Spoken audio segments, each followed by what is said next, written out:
नाज़रीन, बजट के लिहाज से आज की वीडियो है, बहुत इन्फॉर्मेटिव वीडियो होगी आपके लिए। कहा जा रहा है कि या तो अबूरी हुकूमत सदारती हुक्मनामे के ज़रिए या फिर नौ मुंतखब हुकूमत ज़िमनी फाइनेंस बिल के ज़रिए इस बजट में बड़ी तब्दीलियाँ करेगी, चाहे वो मुस्लिम लीग नून की हुकूमत ही क्यों ना हो। वफाकी हुकूमत ने 14.46 अरब रुपए का ऐसा बजट असम्बली में पेश कर दिया है। बजट तकरीर के बहुत सारे ऐसे मंदरजात हैं जिनका जायज़ा लिया जाए तो बजट 2023 और 24 के हदफ में मुआशी तरक्की, सोशल वेलफेयर में इजाफा और बड़े इंफ्रास्ट्रक्चर मंसूबे और ज़राअत में तरक्की और कौमी सलामती के लिए तरजीही रकम मख्तस की गई हैं। लेकिन क्या ये बजट वाकई बहुत अच्छा है? इस बजट में टैक्स वसूली और अखराजात के एस्टीमेट किस हद तक हकीकी हैं? हुकूमत ने इस बजट में कोई मुआशी रोड मैप दिया है या फिर ये भी कि ये एक इंतखाबी बजट है? और क्या मुस्तकबिल में मिनी बजट के इम्कानात मौजूद हैं या नहीं? इस वीडियो में हम उन्हीं सवालात के जवाब तलाश करेंगे, तो आज की वीडियो आप देखना मत भूलें। नाज़रीन देखें, अगर टैक्स कलेक्शन पर नज़र डाली जाए तो पता चलता है कि करीबन मजमूई वफाकी जो टैक्स कलेक्शन है वो 12,163 अरब रुपये होगी, जिसमें FBR 9,200 अरब रुपये जमा करेगा। अब सवाल ये है कि एक गिरती हुई मईशत में टैक्स वसूली का हदफ किस तरह 30% बढ़ाया जा सकता है, जबकि वो कारोबार जहां बड़े पैमाने पर टैक्स चोरी होती है उनके खिलाफ तो कोई इकदाम सामने नहीं आया है। तवक्को की जा रही थी कि हुकूमत रिटेल और जायदाद की सेल परचेज को टैक्स नेट में लाने के इकदाम करेगी, मगर ऐसे इकदाम अभी तक नज़र नहीं आए। इस तरह से हुकूमत ने मुल्क में जायदाद की सट्टेबाजी की रोकथाम के लिए भी कोई कदम नहीं उठाया। हुकूमत ने खुद को प्रोटेक्शन देने के साथ साथ वोटर और सपोर्टर को भी तहफ़्फ़ुज़ दिया है। असम्बलियों में बड़ी तादाद जो पाकिस्तान में है वो देही इलाकों से ताल्लुक़ रखने वालों की है। इस साल ज़राअत की कारकर्दगी सनती शोबे और खिदमात के शोबे के मुकाबले में थोड़ी सी बेहतर रही है। गंदम की रिकॉर्ड फसल के बाद मकई और कपास की फसल में भी बेहतरी के इम्कानात हैं और अक्सर सियासतदानों की आमदनी ज़राअत से वाबस्ता है, मगर ज़राअत से होने वाली आमदनी पर टैक्स आयद ही नहीं किया गया। दूसरी बात यह है कि किसी से ढकी छुपी नहीं है कि मुल्क में रियल एस्टेट के कारोबार से वाबस्ता अफराद या तो खुद बड़े सियासतदान हैं या फिर real estate tycoon election campaign में अरबों रुपए के फंड के अलावा इंतखाबी मुहिम के लिए हवाई जहाज़, हेलीकॉप्टर और बुलेट प्रूफ गाड़ियां तक फराहम करते हैं। तो ऐसे स्पोर्टर पर टैक्स का बोझ डालने से हुकूमत ने ग्रेज किया। दूसरी तरफ रिटेल सेक्टर है जिसमें करीबन 22 लाख से ज़ायद दुकानें हैं, मगर ये भी एक मजबूत लॉबी बन चुकी है और हुक्मरान इत्तेहाद की अहम सियासी जमात मुस्लिम लीग नून को मुकामी सतह पर फंडिंग के अलावा बड़ी तादाद वोटर्स भी हैं और इन पर भी टैक्स आयद नहीं किया गया। कराची इनकम टैक्स बार के सबर जिशान मर्चेंट का कहना है कि हुकूमत ने टैक्स देने वालों की तादाद को बढ़ाने के कोई भी इकदाम तजवीज़ नहीं किए। इसकी जगह हुकूमत ने टैक्सों की शरह खुद ही बढ़ा दी है, जिससे 39% महंगाई, 21% अफराते ज़र को झेलते अफराद और कारोबार के लिए इजाफी टैक्स अदा करना मुश्किल हो जाएगा। नाज़रीन, मईशत पहले ही पाकिस्तान की गिर रही है। इन टैक्स इकदाम से मईशत में मज़ीद गिरावट आएगी और भारी टैक्सों की वजह से कारोबार बंदिश का शिकार होंगे या मईशत में गैर दस्तावेजी लेन देन बढ़ेगा। इसी तरह नॉन फाइलर्स पर बैंक से लेन देन से करीबन मजमूई रकम के 0.6% टैक्स आयद कर दिए हैं।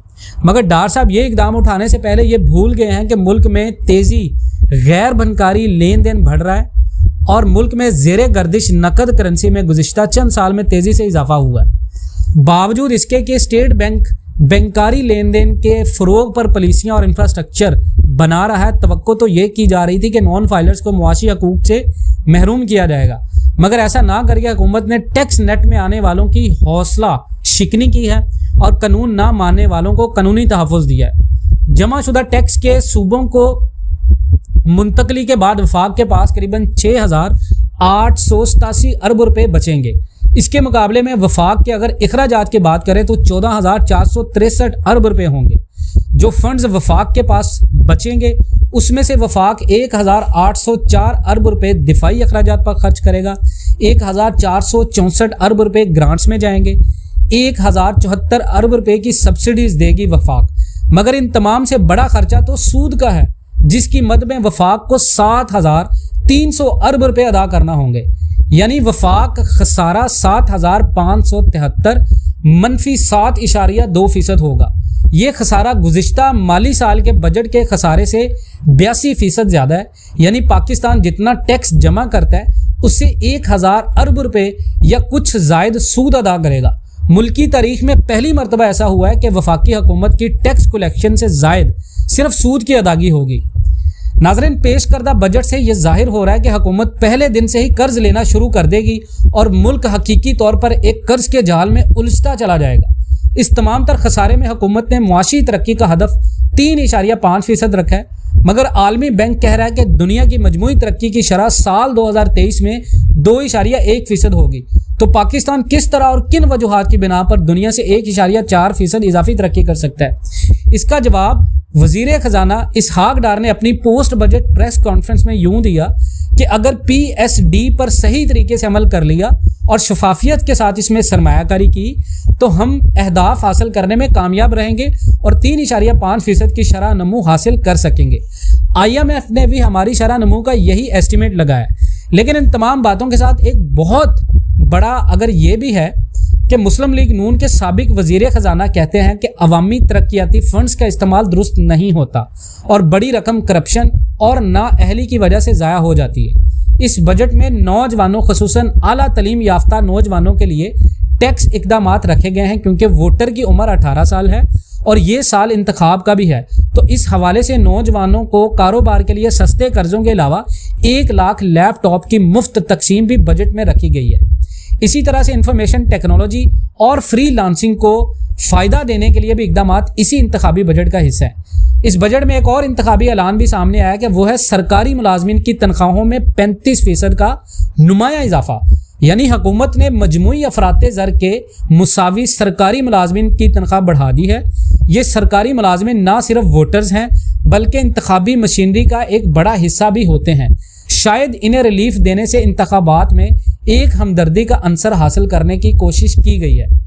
पेंशनर्स को 17.5% रिलीफ भी इस सिलसिले की कड़ी है, मगर हुकूमत लाख रुपए पेंशन लेने वालों पर टैक्स लगाने में नाकाम नजर आई है।